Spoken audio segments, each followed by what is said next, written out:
ఈ సీనాయి పర్వతం గురించి మరికొన్ని విషయాలు మనం లోతుగా దానిని కొద్ది నిమిషాలు ధ్యానం చేసి ఈ కార్యక్రమంలో ముందుకు కొనసాగిపోదాం. సీనాయి అంటే చంద్రదేవత అని దాని అర్థం. కొండ చుట్టుపక్కల ఇంచుమించుగా 10,20,000 కిలోమీటర్లు చదరపు కిలోమీటర్లు కలిగిన పర్వతం ఈ పర్వతం. అయితే ఆనాటి ప్రజలు ఇంచుమించుగా 14 లక్షల మంది ఆ సీనాయి పర్వతం చుట్టుపక్కల కూడా నివాసం చేస్తూ ఉండేవారు. అయితే ఆ పర్వతము 14 డిగ్రీల మైనస్ మంచుతో కప్పబడి ఉండే పర్వతం అది. కానీ పైన మంచు ఉంది, కానీ సీనాయి పర్వతం లోపల చాలా అగ్నిగోళం వలె బగబగ మండుతూ ఉండేది. ఇది ఎందుకని అంటే గ్రానైట్స్ అంటారు కదా, రాళ్ళు. ఆ రాళ్ళు తీయగలిగిన పర్వతమే ఈ సీనాయి పర్వతం. అయితే 16వ శతాబ్దంలో ఈ సీనాయి పర్వతం మీద దేవుడు ఎక్కడైతే మోషేకి దర్శనమిచ్చాడో ఆ స్థలములో ఒక పెద్ద దేవాలయాన్ని కట్టడం జరిగింది. ఆ తర్వాత ముస్లింలు దాన్ని స్వాధీనం చేసుకుని అక్కడ దేవాలయాన్ని పడగొట్టేసి మసీదును నిర్మించారు ఈ సీనాయి పర్వతం మీద. అదే నేనేమంటానంటే ఈ సీనాయి పర్వతానికి ఆత్మీయ జీవితానికి చాలా ముడిపెట్టబడి ఉంది. ఇశ్రాయేలుల ప్రయాణంలో చాలా దూరం వచ్చిన తర్వాత దేవుడు మోషేకి దర్శనం ఇచ్చి, ఆ మోషేని నువ్వు పర్వతం మీదకి రా, ప్రజలు ఎలా నడవాలి, ప్రజలు ఎలా జీవించాలి, ప్రజలు ఎలాగా వారు చట్టాన్ని ఆశ్రయించాలి, ఆచరించాలనే విషయాలు చెప్పడానికి ఆయన సీనాయి పర్వతం మీదకి పిలిచాడు. దేవుని పిల్లలారా, అక్కడికి పిలిచిన తర్వాత దేవుడు మరలా మోషేతో చిన్న మాట చెప్తా ఉన్నాడు. ఏమని అనంటే, ఈ పర్వతము చుట్టుపక్కల ఇశ్రాయేలులో ప్రజలు ఉన్నారు. వారు స్నానాలు చేసి చాలా కాలమైంది. వారు తరచుగా స్త్రీలను కూడుతూ ఉన్నారు. ఇది దేవునికి పవిత్రమైన విధానం కాదు.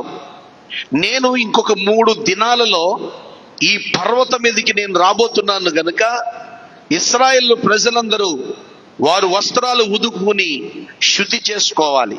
రెండవది, తన భార్యను కానీ ఏ స్త్రీని కానీ వారు కూడడానికి వీలు లేదు. చాలా పరిశుద్ధంగా పవిత్రంగా ఈ కొండ మీద ఉండాలి అనే మాట చెప్పడం జరిగింది.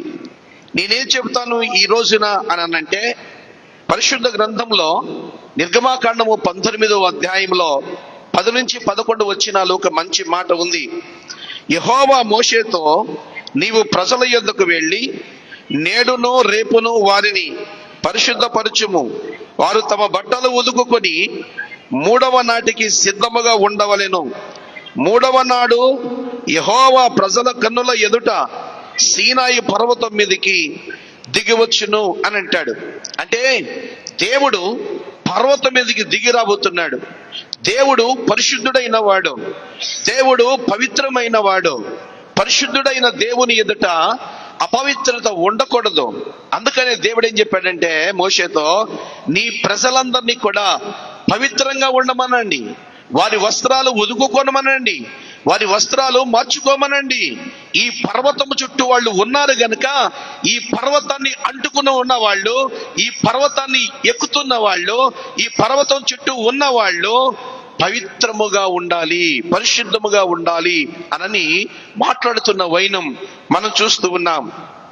నేనేమంటానంటే, ఇందులో దేవుడు ఉండే స్థలములో మనము ఉండాలి అనంటే మనల్ని మనము పవిత్రపరుచుకోవాలి. ఎలా ఉండాలి? దేవుడు ఉండే స్థలములో మనము ఉండాలి అనంటే, దేవుడు పరిశుద్ధుడు గనుక మనల్ని మనము పవిత్రపరుచుకోవాలి, పరిశుద్ధపరుచుకోవాలి. దేవుడు కొండ మీద ఉన్నాడు, కొండ కింద ప్రజలు ఉన్నారు. ఏమనంటానంటే కొండ దేవుని సన్నిధికి సాదృశ్యంగా ఉంది. కొండ దేవుని సన్నిధి అనంటే దేవాలయానికి సాదృశ్యంగా ఉంది. నేనేమంటానంటే కొండ పైన దేవుని సన్నిధి ఉన్నట్లుగా ఈరోజు దేవుని యొక్క మందిరములో దేవుని బలిపీఠం ఉంది గనక, దేవుని సన్నిధి ఉంది గనక, దేవుని సన్నిధికి వస్తున్న ప్రతి విశ్వాసి, ప్రతి క్రైస్తవుడు తనను తాను పవిత్రపరుచుకోవాలి, తనను తాను పరిశుద్ధపరుచుకోవాలి. వస్త్ర పవిత్రతే కాదు, మనస్సు పవిత్రత కూడా ఉండాలి. జీవితం పవిత్రంగా ఉండాలి. వారి బ్రతుకు పవిత్రంగా ఉండాలి. వారి నోటి మాట, వారి చూపు, వారి తలంపులు, ఆలోచనలన్నీ కూడా పవిత్రంగా ఉండాలి. ఎందుకనేనంటే మనము దేవాలయంలోకి వస్తున్నాము గనుక, దేవుని సన్నిధిలోకి వస్తున్నాం గనుక వచ్చిన మనము చాలా చాలా చాలా పవిత్రంగా ఉండాలి అని చెప్తా ఉన్నాను. దేవుని పిల్లలారా, ఈ రోజున దేవుని మందిరములో, దేవుని సన్నిధిలో మీరందరూ ఉండాలి. మీరు తెలుసుకోవాల్సిన విషయం ఏంటంటే మనం ఏ విధంగా పవిత్రపరచబడతాం, మనం ఏ విధంగా మనకున్న మాలిన్యము తొలగించుకుంటాము అనంటే పరిశుద్ధ గ్రంథంలో ప్రకటన గ్రంథం 7వ అధ్యాయం 14వ వాక్యములో మంచి మాట చెప్తాడు. ఏమని అంటే, అయ్యా అది నీకే తెలియననగా అతడు ఇలాగు నాతో చెప్పాను, వీరు మహాశ్రమల నుంచి వచ్చిన వారు గొర్రెపిల్ల రక్తములో తమ వస్త్రములను ఉదుకుకొనిరి. అందువలన వారు దేవుని సింహాసనం ఎదుట ఉండి రాత్రింబగళ్ళో ఆయన ఆలయములో ఆయన సేవించుచుండిరి. ఇందులో మీరు నేర్చుకోవాల్సిన సత్యం ఏంటంటే, గొర్రెపిల్ల రక్తములో తమ వస్త్రములను ఉదుకుకొని తెలుపు చేసుకుని. అక్కడ ఆయన ఏమంటాడంటే, మీ వస్త్రములను ఉదుకుని తెలుపు చేసుకోండి అని అన్నాడు. ఇక్కడ ఏమంటాడంటే వస్త్రము ఎలాగా తెల్లగా మారింది. నేను ఒక మాట చెప్పనా, బండ ఎక్కడైతే నీళ్లు ఇచ్చిందో, ఇశ్రాయేలుకి బండలోంచి నీళ్లు ఎక్కడి నుంచి ఇచ్చిందో ఆ బండలోంచి కారిన నీళ్లు కనాను వెళ్లే వరకు వారిని ఆ నీరు కూడా వెంబడిస్తూ ఉంది. ఆ రోజు ఆ బండలోంచి నీళ్లు వచ్చాయి, ఈ రోజు ఈ బండలోంచి రక్తం వస్తా ఉంది. దేవునికి స్తోత్రం. బైబిల్లో ఏమి రాసి ఉంది? ఆ బండ కొరింథీ పత్రికల బండ క్రీస్తే. అయితే బండలోంచి ఆ రోజు నీళ్ళు వస్తే వాళ్ళు వస్త్రాలు శుభ్రం చేసుకున్నారు. ఈ రోజున ఈ బండలో నీళ్ళంటే రక్తముతో ఈనాటి నూతన నిబంధన సంఘము రక్తముతో వారి వస్త్రాలు ఉదుకుంటున్నారు, వారి మనుషులను శుభ్రం చేసుకుంటున్నారు, వారి బ్రతుకులను శుభ్రం చేసుకుంటున్నారు. అందుకే నేను అంటున్నాను, దేవుని బండనే సన్నిధిలో మనం రావాలంటే మన వస్త్రాలు శుభ్రంగా ఉండాలి, మన మనస్సు శుభ్రంగా ఉండాలి, మన ఆలోచన శుభ్రంగా ఉండాలి, మన చూపులు శుభ్రంగా ఉండాలి. అప్పుడే దేవునితో సహవాసము చేయగలం. నువ్వు ఇక్కడ ఎందుకు వచ్చావనంటే దేవునితో సహవాసం చేయడానికి వచ్చావు. దేవుని సహవాసం నీకు అంత తేలిగా దొరకదు, కానీ నీ పవిత్రతను బట్టి, నీకున్న పరిశుద్ధమైన మనస్సును బట్టి, నీకున్న పవిత్రమైన మనసును బట్టి, జీవితాన్ని బట్టి దేవుని సహవాసము నీకు దొరుకుతుందని తెలియజేస్తా ఉన్నా. దేవునికి మహిమ కలుగును గాక. హల్లెలూయా. అందుకని అంటాడు, అపవిత్రమైన మనసుతో దేవాలయానికి ఎన్నటికీ రాకూడదు. దానికే ప్రసంగి 5:1 చెప్తాడు. చదవండి.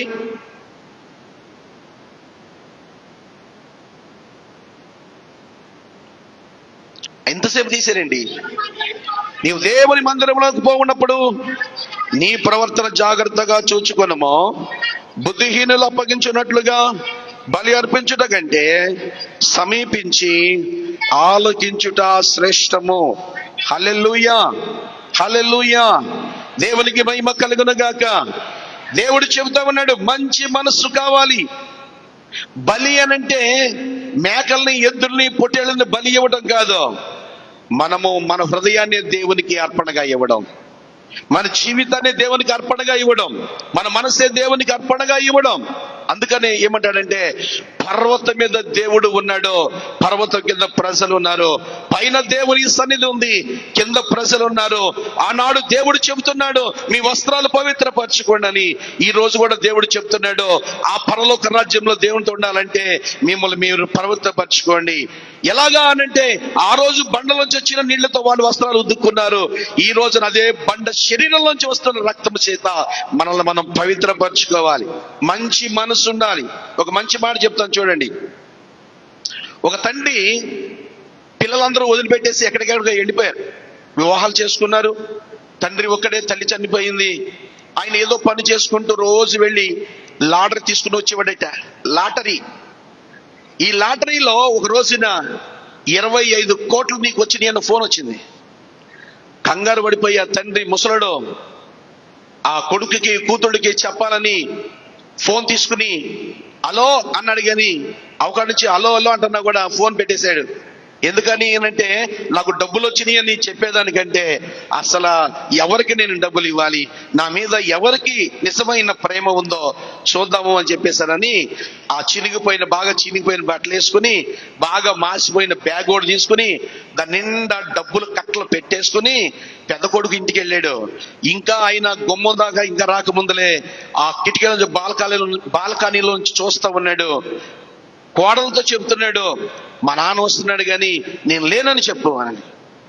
ఏదో డబ్బులు అడుగుతాడు, బట్టలు అడుగుతాడు, లేనని చెప్పు అని చెప్పేసానంటే ఆయన వచ్చి అలా కాలింగ్ బెల్ నొక్కగానే కోడలు వచ్చి తలుపు తీసింది.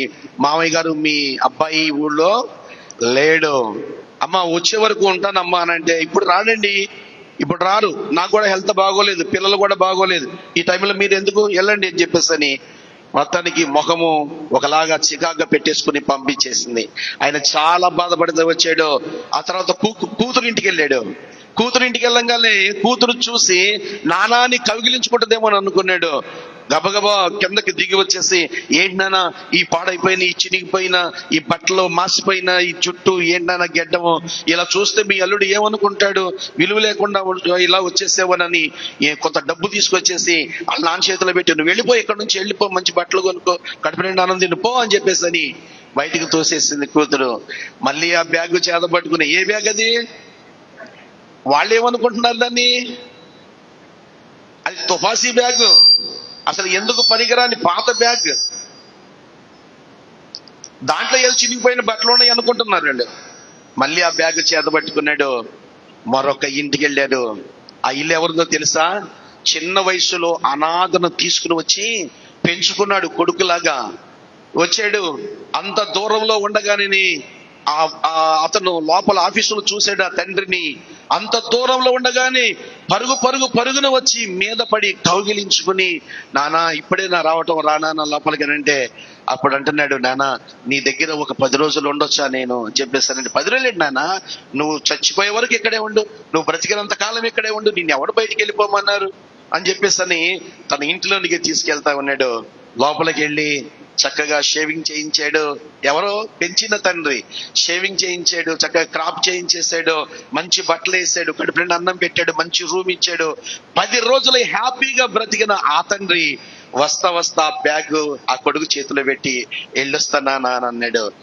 ఎందుకు నాన్న ఈ బ్యాగ్ ఏంటి, అసలు ఎందుకు, ఇందులో ఏమున్నాయని చెప్పి చూస్తే అన్ని కట్టలే, డబ్బులు కట్టలు. నేను ఒకసారిగా అనుకున్నాడు, ఏంటో నీ డబ్బు ఏంటి అంటే, అది నీ కోసం దేవుడు సిద్ధపరిచింది, నీ దగ్గర ఉంచుకో అని చెప్పేస్తాను అన్నాడు. దేవునికి స్తోత్రం చెప్పండి, హల్లెలూయా. నేనేమంటానంటే ప్రియులరా, మనసు ఎరిగిన దేవుడు,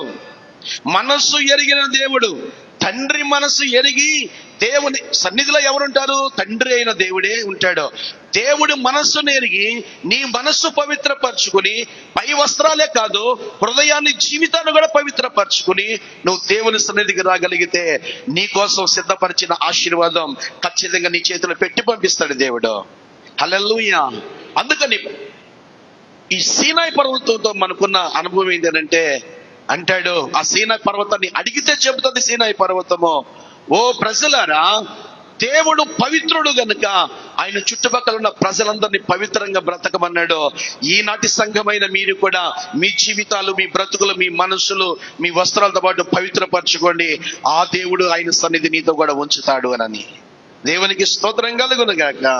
అయితే 19వ అధ్యాయము నిర్గమకాండం 19వ అధ్యాయం 18వ వాక్యములో ఒక మాట రాయబడి ఉంది. ఏమనంటే, యెహోవా అగ్నితో సీనాయి పర్వతం మీదకి దిగి వచ్చినందున అదంతయు ధూమమయమై ఉండెను, దాని ధూమము కొలిమి ధూమము వలె లేచెను, పర్వతమంతయు కంపించెను. ఇందాక దేవుడు మనకి ఎలా కనిపించాడు అనంటే, పరిశుద్ధుడైన దేవుడు. ఏంటమ్మా, పరిశుద్ధుడైన దేవుడు మనకేం నేర్పాడు, సంఘమంతా పరిశుద్ధముగా ఉండాలి, సంఘమంతా పవిత్రంగా ఉండాలి, బ్రతుకు జీవితము పవిత్రంగా ఉండాలి. అలాంటి జీవితం కలిగిన సంఘానికి దేవుడు ఆయన సమీపముగా ఉంటాడు. ఇక్కడ ఏమంటాడంటే యెహోవా అగ్నితో సీనాయి మీదకి వచ్చెను. దేవుడు అగ్ని అయి ఉన్నాడు అని వాక్యం సెలవిస్తోంది. దేవుడు ఎవరంట? అగ్ని అయినా దేవుడు. దేవుడు అగ్ని రూపంలో భూమి మీదకి దిగి వచ్చాడు. చెప్పాడు కదా 3వ రోజున వస్తానని. ఆయన ఎప్పుడైతే పర్వతం మీదకి వచ్చాడో, అగ్నితో వచ్చిన ఆయన ఎప్పుడైతే పర్వతం మీదకి దిగాడో, అక్కడున్న దుమ్మంతా కూడా గాలి మీద లెగిస్తే మొత్తం ఆకాశం అంతా కూడా కమ్మేసిందంట. ఎందుకంటే చాలా విశాలమైన పర్వతం, కొన్ని వందల కిలోమీటర్ల చదరంగా పైన ఉండడం వలన దుమ్ము ఒక్కసారిగా లేచి మొత్తం ఆకాశం అంతా కూడా అంటినట్లుగా మనం చూస్తూ ఉన్నాం. ఎందుకు అంటే అగ్ని ఎక్కడికి వచ్చింది? అగ్ని రూపంలో దేవుడు ఎక్కడికి వచ్చాడు? పర్వతం మీదకి వచ్చాడు. అందుకని అగ్ని ధూమము ఆ పైకి లేచినట్లు మనం చూస్తున్నాం. దేవుడు అగ్ని అయితే, అగ్ని అయిన దేవుడు మనకి అగ్ని రూపంలో కూడా చాలా సహాయం చేస్తాడు. చేయడమా? అగ్ని రూపంలో కూడా దేవుడు చాలా చాలా సహాయం చేస్తాడు. ఎలా చేస్తాడు అనంటే, దేవుడు అగ్ని రూపంలో తన వారికి అనేక సందర్భాల్లో విజయాన్ని కూడా ఇస్తాడు. దేవుడు ఎవడమ్మా బాబు? ఎవడా? ఖచ్చితంగా ఇస్తాడు. ఎందుకనంటే పరిశుద్ధ గ్రంథంలో నిర్గమాకాండము 13వ అధ్యాయం 22వ వాక్యములో మనం చూడగలిగితే, ఇశ్రాయేలీలు ప్రయాణం చేస్తూ వెళుతూ ఉండగా ఎర్ర సముద్రము అడ్డు వచ్చినప్పుడు అది 2 పాయలుగా చీలబడింది. 2 పాయలుగా చీలినప్పుడు ఫరో సైన్యం, శత్రు సైన్యం అతన్ని తరుముతూ ఉండగా దేవుడు ఆ చీకటిలోని ఒక వెలుగును కలగజేసి, శత్రువుల వైపే ఉన్న చీకటి కలగజేసి, ఇశ్రాయేలు ప్రయాణములో వెలుగు కలగజేసి, ఒక పక్కన వీళ్ళకి ప్రయాణములో మార్గాన్ని చూపిస్తూ, మరో పక్క శత్రువులతో యుద్ధం చేస్తూ ఇశ్రాయేలులకి విజయం ఇచ్చిన దేవుడు. హల్లెలూయా. ఈనాటి మన జీవిత ప్రయాణంలో ఎన్నో సందర్భాలలో మనకి అపజయాలే ఎదురవుతూ ఉంటాయి. అవో అమ్మ, చాలా సార్లు ప్రయత్నం చేస్తారు.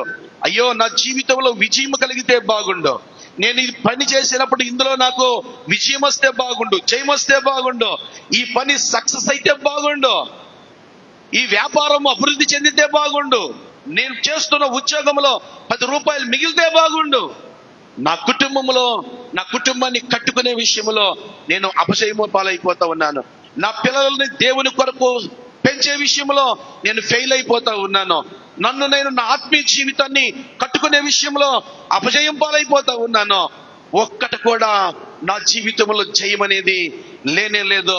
కానీ నా దేవుడు నా పక్షాన ఉంటే, ఇశ్రాయేలు పక్షాన ఉన్న దేవుడు నా పక్షాన ఉంటే ఖచ్చితంగా నాకు జయ జీవితాన్ని ఇస్తాడు. హల్లెలూయా, హల్లెలూయా. ఆనాడు ఇశ్రాయేలుకి జయమిచ్చిన దేవుడు అక్కడితోనే ఆగలేదు. ఆయన పిల్లలమైన మనము ఆయన రక్తములో వారి వస్త్రాలు ఎవరైతే ఉదుకుని ఉన్నారో వాళ్ళందరి ప్రయాణాల్లో, వారి బ్రతుకుల్లో, జీవితాల్లో విజయాన్ని ఇచ్చే దేవుడు మన దేవుడు. హల్లెలూయా, హల్లెలూయా. అంతేకాదు ప్రియులారా, ఏలియా జీవితంలో కూడా అన్యుల ఎదుట విజయాన్ని ఇచ్చిన దేవుడు. ఎలాగా అని మనం చూస్తే చాలా పర్యాలు మనం చూస్తున్నాం. రాజుల మొదటి గ్రంథం 18వ అధ్యాయం 36వ వాక్యంలో ఏమని, 850 మంది అన్యుల ప్రవక్తలు కదండి, 850 మంది అన్యుల ప్రవక్తలు వాళ్ళందరూ కలిసి ఒక కొండ మీద ఒక ఎద్దును వధించి దాన్ని కాల్చాలనేది ఒక పందెం. అన్యులు 850 మంది ప్రవక్తలు ప్రయత్నం చేస్తున్నా కానిది, ఒక పక్క ఇశ్రాయేల్ ప్రజలు ఉన్నారు, మరో పక్క 850 మంది అన్యుల ప్రవక్తలు ఉన్నారు. వీళ్ళందరూ కలిసి చూస్తూ ఉండగా ఆకాశం నుంచి అగ్ని దిగి వచ్చి ఏలియా ఏమని ప్రార్థన చేస్తారో తెలుసా? ప్రభువా, అన్యుల ఎదుట నన్ను అవమానపరచొద్దు, అన్యుల ఎదుట నన్ను నిందల పాలు చేయొద్దు, ఒక్కసారి నీ అగ్ని ఆకాశం నుంచి దిగరాని మనని ప్రార్థన చేస్తే దేవుడు ఆకాశం నుంచి అగ్ని దింపేశాడు. హల్లెలూయా. అందుకనే అగ్ని అయిన దేవుడు చాలా సార్లు తన పిల్లలకి విజయాన్ని ఇస్తాడు గాని అపజయాన్ని ఇచ్చే దేవుడు కాదు. అందుకని మీరు ఈ సీనాయి పర్వతం దగ్గరికి వెళ్ళి, సీనాయి పర్వతమా దేవుని గురించి ఇంకా ఏమన్నా చెప్పు అనంటే, అగ్ని అయిన దేవుడు ఎన్నడూ అపజయము పాలు చేయడు తన పిల్లలని, జయాన్ని ఇస్తాడని దేవుని వాక్యం సెలవిస్తోంది. ఆనాడు తండ్రి అయిన దేవుడు అగ్నిగా ఉన్నాడు, ఈనాడు పరిశుద్ధాత్మ దేవుడు అగ్ని అయి ఉన్నాడు. హల్లెలూయా. ఆనాడు దేవుడు జయాన్ని ఇచ్చాడు, ఈనాడు కూడా దేవుడు జయాన్ని ఇస్తాడు. అపొస్తలుల కార్యముల గ్రంథములో 2వ అధ్యాయంలో అగ్నిలాగా దిగి వచ్చిన దేవుడు. హల్లెలూయా. ఆ మాటలు చెబుతూ ఉన్నాయి. లూకా సువార్తలో మాట్లాడతాడు, మీరు అగ్నిలోను ఆత్మలోను బాప్తిస్మము పొందవలసి ఉన్నది. దేవునికి మహిమ కలుగును గాక. ఈనాటి సంఘము నువ్వైతే, యేసయ్య బిడ్డవి నువ్వైతే, యేసు రక్తంలో కడగబడి ఉంటే, నీ వస్త్రాలు యేసు రక్తంలో ఉదుక్కొని ఉంటే, పరలోక రాజ్యానికి ఆ దగదగ మెరిసే సువర్ణ రూపంలో ఉన్న ఆ పరలోక పట్టణంలో నీవు కూడా ఉండదలుచుకుంటే, నీ బాప్తిస్మము నీటిదో కాదు, నీ బాప్తిస్మం నీటిలో కాదు, అగ్నిలోను ఆత్మలోను పొందవలసి ఉన్నది. అలాంటి వాళ్ళే పరలోక రాజ్యానికి వారసులుగా మారుతారు. హల్లెలూయా. కారణం ఏంటో తెలుసా?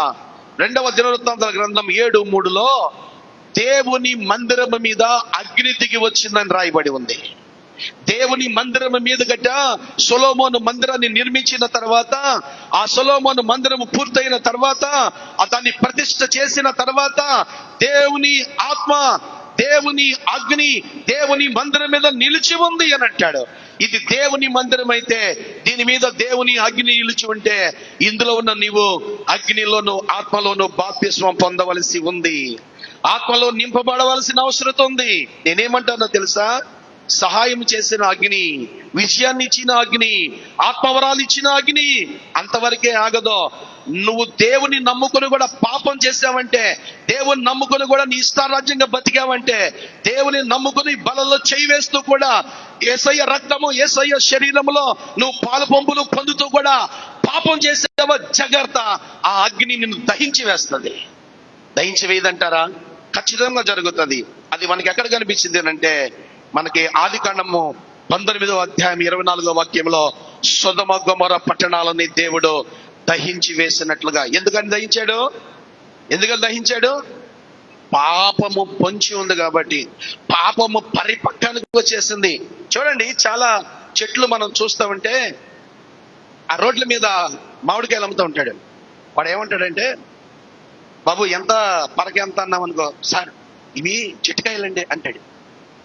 నేను ఆశ్చర్యపోతాను, ఏంటి అన్ని చెట్టుకాయలు కావా? అన్ని చెట్టుకాయలే కదా అంటే వాడి ఉద్దేశం అంటే చెట్టును ముగ్గిన కాయలండి అని చెప్పడం. ఈ చెట్టుకాయలండి అంటాడు. అంటే ఎంత తయారు చేశారా అంటాను నేను. అలా కాదండి, చెట్టుకాయలు అంటాడు. మళ్ళీ ఒకవేళ ఆ పండు ముగ్గిన తర్వాత ముగ్గక ముందలే పరిపక్వానికి వచ్చినప్పుడే మనం తింటే మనకు ఉపయోగం. అది ముగ్గి దాని స్థాయి పెరిగిపోయింది అనుకోండి, ఏమవుతుంది అమ్మా? చెట్టు నుంచి విడిపోతుంది. అవునా? ఎక్కువ ముగ్గింది అనుకోండి, ఏమవుతుంది? చెట్టు నుంచి విడిపోతుంది. ఆ కనెక్షన్ కట్ అయిపోయి కింద పడిన తర్వాత జంతువులో పురుగులో ఏటో వచ్చి దాన్ని తినేసి, తినకపోయినా కుళ్ళిపోయి బ్యాక్టీరియా దాని నిండా చేరిపోతుంది. ఈ రోజున కూడా నేనేమంటానో తెలుసా? పాపం అనేది పరిపక్వానికి వస్తే, మనకు మించిన పాపం మనలో చుట్టుకుని ఉంటే, ఖచ్చితంగా ఒకనాడు దేవుని శిక్ష అగ్ని మన మీదకి దిగి వస్తుంది. కానీ నేనేమంటానో తెలుసా? మనలో ఉన్న పాపాన్ని మాత్రమే కాల్చడానికి ఈ లోకానికి వచ్చిన దేవుడు మన ఆత్మని కాల్చడానికి మాత్రం సిద్ధపరచకూడదు. హల్లెలూయా. అందుకని ఈ రోజున బలారాధనలో చేవేస్తున్న మన బ్రతుకులు క్రీస్తు యేసులో పరిశుద్ధాత్మ వరములు మాత్రమే పొందుకుంటూ, అగ్నిలో నింపబడిన వాడు ఆత్మలో సత్యములో దేవుని ఆరాధించేవాడిగా ఉన్నట్లుగా ఈ కృపా సువార్త ప్రార్థన మందిరములో ఉన్న మీరందరూ కూడా దేవుని ఆత్మలో అగ్నిలో ఆరాధించేవారై ఉండాలని నేను మనసారా కోరుకుంటున్నాను. దేవునికి మహిమ కలుగును గాక. దేవుని వాక్యం సెలవిస్తోంది, సొదొమ గొమొర్రా పట్టణాలు భయంకరంగా దహించి వేయబడ్డాయి అనని. ఒక్క మాట చెప్పనివ్వండి నన్ను. డిఎల్ మూడీ పేరున్నారు ఎప్పుడన్నా? డిఎల్ మూడీ అట్లాంటివి మేము వినం ఫస్ట్ ఇయర్. అట్లాంటివి మేము వినం. నేనేమంటాను, చాలా సార్లు మీకు చెప్తాను, మీరు మీ టిఫిన్ డబ్బులు దాచుకుని 2 రోజులు పస్తైనా ఉండి ఆ డబ్బులు పట్టుకుని వెళ్ళి బైబిల్ బుక్ స్టాల్కి వెళ్ళి భక్తుల జీవిత చరిత్ర పుస్తకాలు కొనుక్కొని చదువుకోండి. మీ హృదయాలు వికసిస్తాయి, మీరు జ్ఞానవంతులు, మీ జ్ఞానం పెరిగిపోతాయి, జ్ఞానం మారిపోతాయి, మీ బ్రతుకులు మారిపోతాయని తెలియజేస్తా ఉన్నాను. దేవునికి స్తోత్రం. టిఎల్ మూడి అని ఒక దైవ సేవకుడు ఒక పట్టణానికి వాక్యాన్ని చెప్పడానికి వెళ్ళాడట. అక్కడికి అంత గొప్ప దైవ సేవకుడు వచ్చాడన్న సంగతి తెలిసి ఒక సినిమా హీరోయిన్, మంచి పేరు కలిగిన హీరోయిన్ ఆయన దగ్గరికి వెళ్ళి, సార్ మా ఇంటికి కాఫీకి రండి సార్ అని అడిగిందంట. మొత్తానికి దైవ సేవకుడు వాళ్ళ ఇంటికి వెళ్ళాడు కాఫీ తాగుతూ ఉండగా ఆయన అన్నాడు, అమ్మా నువ్వు కూడా యేసు ప్రభుని నమ్ముకోవచ్చు కదని. సార్ నేను యేసు ప్రభుని నమ్ముకుంటాను, కానీ నాకు ఇంకా టైం ఉంది కొద్దిగా. మనోళ్ళు అంటారు కదా, ఏమో బాప్తిసం తీసుకుంటాను పాస్టర్ గారు, ఇంకా కొద్దిగా టైం ఉందండి, ఇంకా కొద్దిగా నాకు టైం ఉందండి. అంటే నాకు పోయే టైము వచ్చే వరకు నేను తీసుకోనండి. నాకేదో జబ్బు చేసి నాకు మోకాళ్ళు పడిపోయి నేను ఈడ్చుకుంటా ఏమి చేయలేని రోజుల్లో అప్పుడు దేవుడి దగ్గరికి వస్తానండి అని అంటారు మనోళ్ళు. ఇంకా టైం ఉంది. మీ పిల్లలు వయసు వచ్చిన మీ పిల్లలకు కూడా అమ్మ బాప్తిసం తీసుకోండి, పిల్లలకు ఇవ్వండి అని అంటే ఇంకా టైం ఉంది. టైం మన దగ్గర ఎప్పుడు లేదు. సమయం మన చేతుల్లో ఉందా? మన జీవితం మన చేతుల్లో ఉందా? ఇంకో 10 నిమిషాల తర్వాత ఏమవుతుందో మనకు తెలుసా? కానీ నీ బిడ్డల రక్షణ పొందకుండా నువ్వే అడ్డపడినందుకు ఆ ఆత్మ నరకానికి పోతే దానికి శిక్ష వేసుకోవాల్సింది నువ్వే, దేవుని దగ్గర జవాబు చెప్పవలసింది నువ్వే. అందుకని పిల్లలు వయసుకు రాగానే వారు దేవుని భయము కొలది చక్కగా రక్షణలోనికి నడిపించాలి, బాప్తిసంలో నడిపించాలి, దేవునిలోనికి నడిపించాలి. దేవునికి మహిమ కలుగును గాక. ఆ హీరోయిన్తో చెప్తా ఉన్నాడు, రక్షణ పొందొచ్చు కదా, దేవుల్లోకి రావచ్చు కదా అంటే ఆమె ఏమందో తెలుసా? సార్ నేను ఎంత అందంగా ఉన్నాను సార్, నా అందాన్ని బట్టి నాకు సినిమాలో హీరోయిన్లుగా నాకు అవకాశాలు చేశారు. నేను ఈ అవకాశాన్ని ఉపయోగించుకుని నేను లక్షల కోట్లు సంపాదించుకున్న తర్వాత నాకు ఒక వయసు వచ్చిన తర్వాత ఇక ఈ అందానికి ఎవరు కూడా హీరోయిన్ క్యారెక్టర్ ఇవ్వలేని రోజుల్లో అప్పుడు వచ్చి రక్షణ పొందుతాను సార్ అని చెప్పేసి అందట. అప్పుడు ఆయన ఏమన్నాడో తెలుసా? కాఫీ తాగుతూ సగం కాఫీ తాగిన తర్వాత అమ్మాయికి, అమ్మా నేను సగం కాఫీ తాగాను, ఇది నువ్వు తాగు అన్నాడట. ఆమెకు చాలా పాపం వచ్చేసింది. నువ్వు ఇంత గొప్ప దైవ సేవకుడు అని, ఇంత గొప్పడు అని నేను కాఫీకి మా ఇంటికి పిలిస్తే నీ ఎంగిలి నన్ను తాగమంటావా? నేనేంటో తెలుసా? నా లెవెల్ ఏంటో తెలుసా? నేను ఎవరినో తెలుసా నీకు? అసలు ఇంత పెద్ద వయసు వచ్చిన దానికి వాటికి నీకు జ్ఞానమే లేదా అని ఆయన మీద కేకలు వేస్తుందట. అప్పుడు ఆయన అన్నాడు, ఒక మనిషి సగం కప్పు తాగి ఎంగిలి కాఫీ తాగమంటే నీకు అంత కోపం వచ్చిందే? నీ బ్రతుకంతా ఎంగిలి చేసుకుని సగం బతుకంతా ఎంగిలిపోలైపోయి నీ బతుకు సర్వనాశనం చేసుకుని ఎప్పటికో బతుకంతా ఈడ్చి అయిపోయిన తర్వాత అప్పుడు దేవుడి దగ్గరికి వచ్చి దేవా అని అంటే ఆ దేవుడు నిన్ను హర్షిస్తాడా? ఆ దేవుడు నిన్ను స్వీకరిస్తాడా? నువ్వు అసలు దేవుడే తెలియకుండా నువ్వు బ్రతికితే అది వేరు. యేసు దేవుడిని రక్షకుడని ఎరిగిన తర్వాత కూడా నీకు రక్షణ మారు మనసు లేకుండా నువ్వు బ్రతికితే ఒకనాడు దేవుడి దగ్గర నువ్వు లెక్క అప్పగించవలసి ఉంది అని చెప్పేసి అని ఆయన లేచి అక్కడి నుంచి బయటకు వచ్చేసాడట. నేను అంటున్నాను, ఈ రోజున దేవుని అగ్ని ఎక్కడ? రెండవ అగ్ని నరకములో మనం కాలక ముందులే, దేవుని అగ్ని నరకంలో మనం కాలక ముందులే పరిశుద్ధాత్మ అగ్ని చేత కాల్చబడదాం. ఎందుకో తెలుసా? అప్పటి వరకు ఉన్న ఆ మచ్చలు, డాగులు, కుళ్ళు మొత్తం కూడా యేసు నామములో కాల్చబడును గాక. పరిశుద్ధమైన శుద్ధ సువర్ణమైన ప్రజలుగా మనము దేవుని ఎదుట కనబడును గాక. హల్లెలూయా. అయితే నేను చెప్తున్నాను, నిర్గమకాండం 31వ అధ్యాయంలో 3వ సందర్భం చెప్తా ఉన్నాను నేను.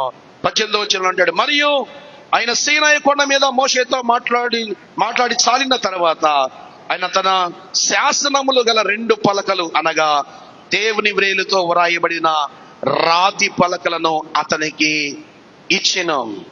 ఇప్పుడు మళ్ళా సీనాయి పర్వతాన్ని అడుగుదాం. సీనాయి పర్వతమా, దేవునికి మోషేకి జరిగిన సంభాషణ ఒకసారి మాకు చెప్పమా అని అంటే అదేమంటుందో తెలుసా? భక్తునికి భగవంతునికి నిజమైన అనుసంధానము ధర్మశాస్త్రం అని చెప్పిందట. హల్లెలూయా. మనం ఇంకోటి అనుకున్నాం కదా, భక్తునికి అనుసంధానమైనది అంబిక దర్బార్బతి అంటాడు అనుకున్నాను మీరు అందరూ. కానీ సీనాయి కొండ ఏం చెప్పిందో తెలుసా? భగవంతునికి భక్తునికి అనుసంధానమైనది దేవుని ధర్మశాస్త్రం. అందుకే మోషేని పిలిచి దేవుడు స్వతహాగా తన చేతులతోనే ధర్మశాస్త్రాన్ని ఆయన రాసి ఆ 2 రాతి పలకలో మోషేకి ఇచ్చాడు. నేను నిజమైన భక్తుడిని దేవుని ఎదుట నేను చూశాను. ఈ నిజమైన భక్తి ధర్మశాస్త్రాన్ని ప్రపంచాన్ని తీసుకొచ్చేలాగా చేసిందని చెప్పిందట. దేవునికి మహిమ కలుగును గాక. అంటే మోషే దేవుని ఎదుట 40 రాత్రులు 40 పగల్లో నిజమైన భక్తుడిలాగా దేవుని ఎదుట ఉపవాసముతో గడిపిన సందర్భం మనం చూస్తూ ఉన్నాం.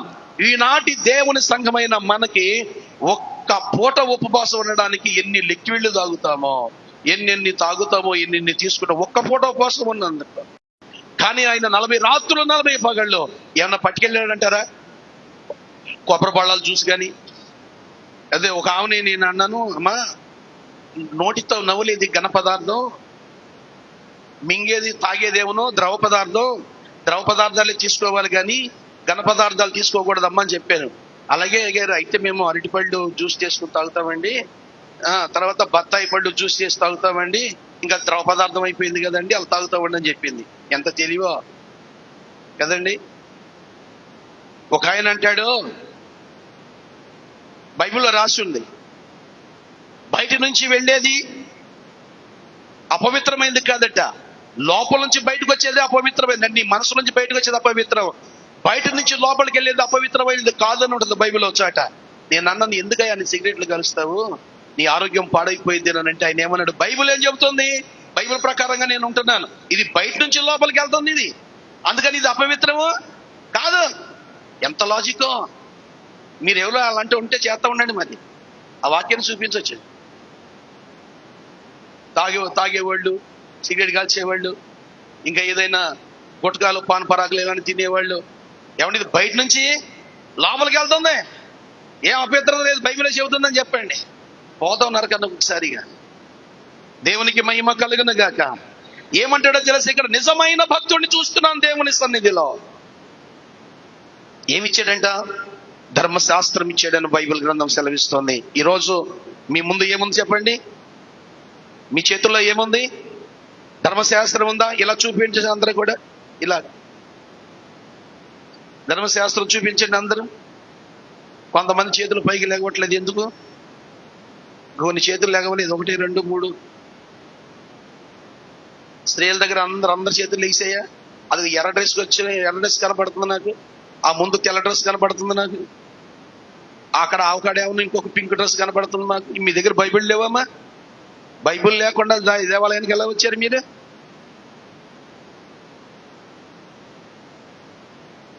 చెబుతాను మీ గురించి. హల్లెలూయా, హల్లెలూయా. ధర్మశాస్త్రం అనేది చాలా ప్రాముఖ్యమైనది. దేవునికి మహిమ కలుగును గాక. ధర్మశాస్త్రం గురించి దేవుడు ఒక అద్భుతమైన మాట చెబుతా ఉన్నాడు. ఎవరైతే ధర్మశాస్త్రం అనుసరించే వారు ఉంటే వారు ఫలించే తోట వలె ఉంటారట.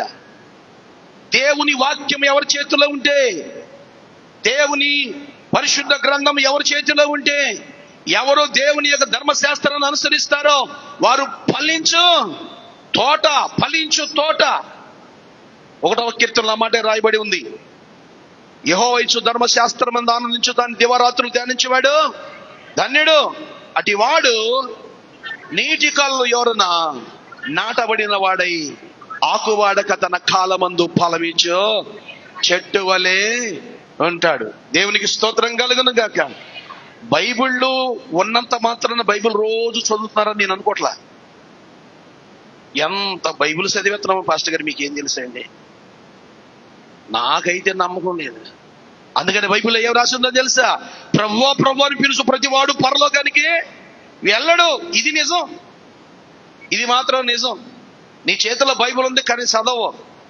లేదా ఇలా చెప్పనా, మీ తండ్రి ఎప్పుడైనా చనిపోతే ఒక పేపర్ చేతికి ఇచ్చి వెళ్ళిపోయాడు అనుకోండి, చిన్న పట్టా లాంటిది, ఏదో పాత పట్ట నా ఒకటి పడేసామనుకో, ఎప్పుడో 10-20 సంవత్సరాల తర్వాత ఆ పట్టాను బయటకు తీస్తే ఒక 20 ఎకరాల పొలం పట్ట అది అయి ఉందనుకోండి, ఏం చేస్తారు మీరు?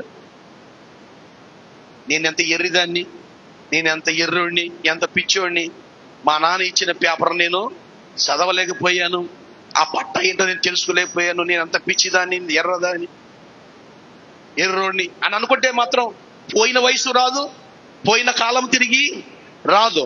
అలాగే బైబిల్ కూడా నువ్వు చదవకపోతే ఒక ఆమె రాస్తుంది అనమాట. నేను పెద్దగా అదే పాట మాట పాడి, నాకు కను దృష్టి ఉన్నంత వరకు చదవలేదు నీ గ్రంథము, కను దృష్టి పోయాక చదవాలని ఉంది నీ గ్రంథం.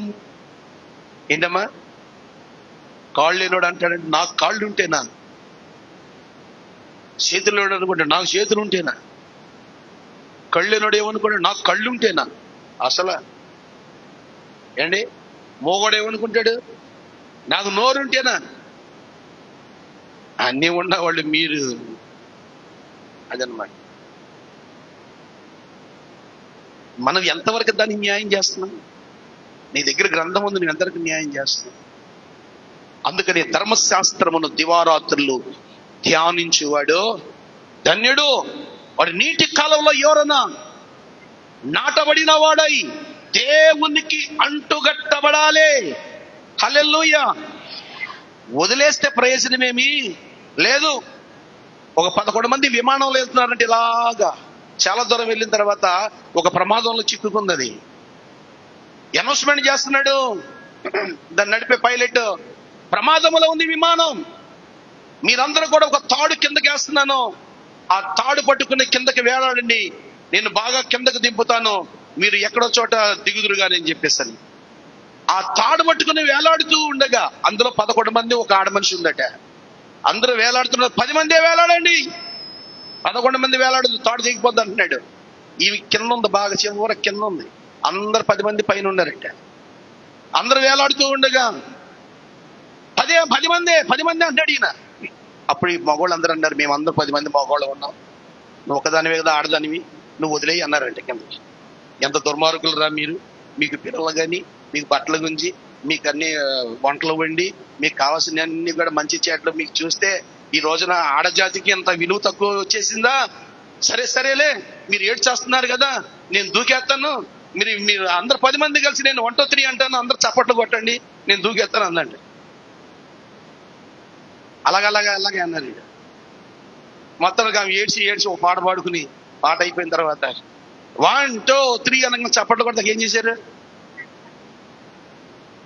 అంతే సంగతులు. తర్వాత ఇంక చెప్పాల్సిన అవసరం లేదు, మీకు తెలుస్తుంది.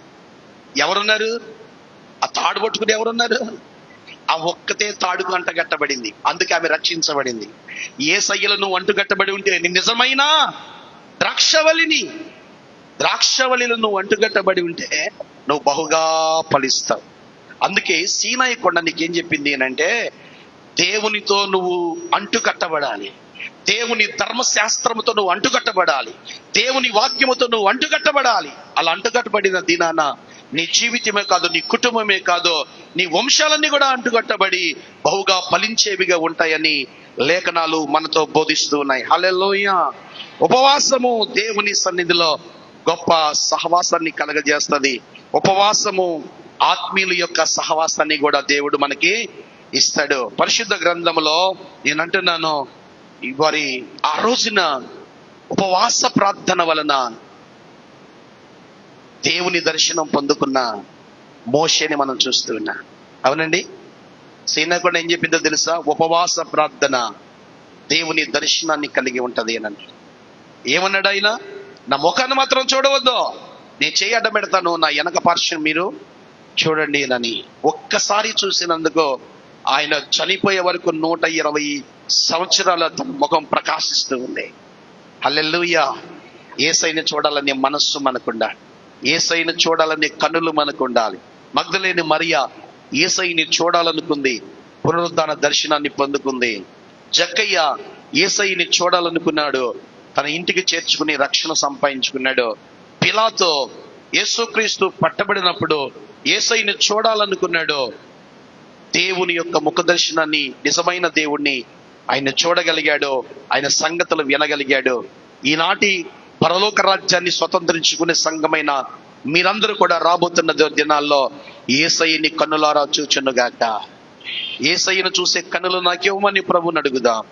యేసయ్యను చూసే కన్నులు మాకివ్వమని ప్రభుని అడుగుదాం. ఈ రోజున సీనాయి కొండ యొక్క అనుభవాలని మనం చూస్తూ వచ్చాం.